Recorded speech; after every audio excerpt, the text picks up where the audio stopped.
10 taon na ako sa DepEd nung ako ay lumipat dito sa Pinagbakahan Elementary School. Marami na rin akong karanasan sa pagtuturo sa mga batang nasa unang baitang. Bago pa ako mag-IPBT, akala ko alam ko na ang lahat. Akala ko sapat na ang 10 taon para malaman ko ang lahat ng bagay sa pagtuturo. Mali pala ang aking akala.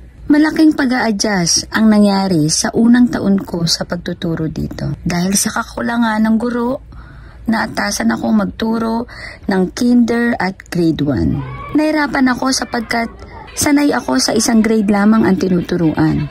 Dahil dito, dapat kong balikan ang mga dahilan bakit ako nagtuturo. Ano ba ang mga dapat kong balikan sa mga napag-aralan ko na? Ano-ano pa ba ang mga dapat kong matutunan?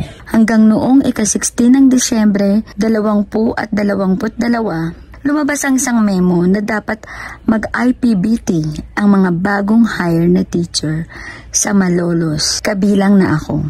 Ito na ang kasagutan sa mga tanong ko, ang Induction Program for Beginning Teachers. Sa programang ito, muling magbabalik ang mga dati kong natutunan. Muli kong mauunawaan ng mabuti ang propesyong aking pinasukan. Salamat sa mentor ko, si Sir Wiljan C. Santos, na handang sagutin ang mga katanungan ko. Salamat sa kanya sa walang sawang paggabay sa akin sa mga bagay na nakalimutan ko na, sa mga CRT ko na pinaglalaanan niya ng panahon. Sa IPBT ko rin naunawaan ng gusto ang kahalagahan ng pagiging involved sa mga community projects. Dito ko nalaman na hindi lang responsibilidad ang pagiging kinatawan ng mga asignatura na gaya ng Araling Panlipunan, GAD Coordinator, GPP Coordinator, ICT Coordinator at iba pa, kundi ito ay daan upang mas maging mahusay ka pang guro sa iba't ibang larangan. Sa mga pagkakataon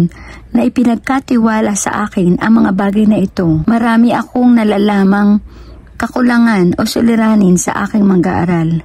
Kaya naman, gumawa ako ng research, ang Project Biban. Dito, napagtuunan ko ng pansin ang mga batang mag-aaral na mahina sa matematika.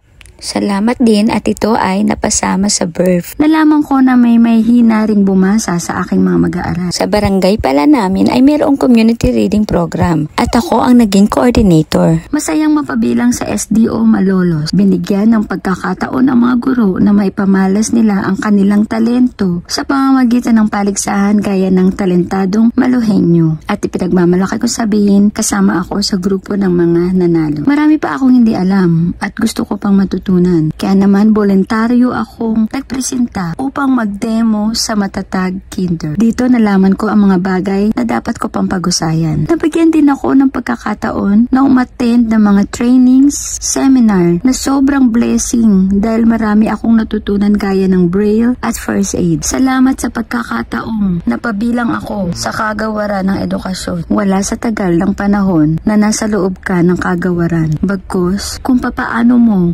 sa buhay ang lahat ng mga natutunan mo sa programang ito. Ako, si Madeline Reyes, Teacher 3 ng Pinagbakahan Elementary School ay nangangako na gagawin ang mga natutunan ko sa IPBT upang mas maging produktibong guro sa mga mag-aaral na ipinagkatiwala sa akin. Hindi ako titigil sa pagkatuto ng mga bagong estratehiya upang mapahusay ang pagbibigay ng dekalidad na edukasyon sa mga batang Pilipino.